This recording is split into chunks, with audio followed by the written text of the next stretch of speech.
माननीय उपवन संरक्षक सातारा यांनी वन परिक्षेत्र कार्यालय कोरेगाव येथे समक्ष दिलेल्या सूचनेनुसार वन सेवा केंद्र वाठार, वन सेवा केंद्र रहमतपूर, वन सेवा केंद्र कोरेगाव असे वेगवेगळे ठिकाणी वेगवेगळे बोर्ड तयार करून आपल्या आपल्या कार्यक्षेत्रात लावण्यास सांगितले होते। त्यानुसार वन परिमंडळ वाठार कार्यालयाचा बोर्ड हा तयार वन सेवा केंद्र नावाचा बोर्ड व दिलेल्या पुरवण्यात आलेल्या शासकीय सेवांचा बोर्ड तयार करून करण्यात येऊन त्याचं आज अनावरण माननीय वन परिक्षेत्र अधिकारी कोरेगाव हे वाटार येथे येऊन त्यांच्या हस्ते करण्यात येणार आहे। तरी माननीय वन परिक्षेत्र अधिकारी कोरेगाव यांना मी विनंती करते की सदर बोर्डाचं अनावरण करण्यात यावं।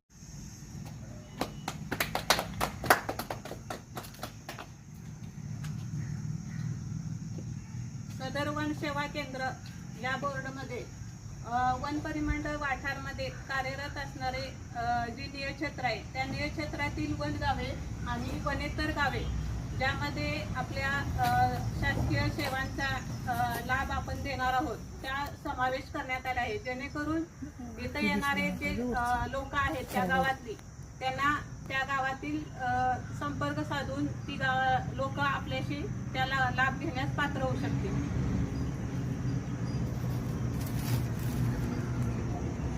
आज वन परिमंडळ वाठार येथे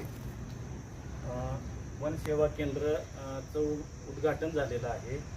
तरी मी वनक्षेत्रपाल चंद्रार हनुमंत जगदाळे वाठार परिमंडळातील तसेच कोरेगाव वन परिक्षेत्रातील सर्व नागरिकांना सांगू इच्छितो की लोकसेवा हमी कायद्याअंतर्गत ज्या वन विभागामार्फत 13 सेवा पुरवल्या जातात त्याचा लाभ नागरिकांनी घ्यावा।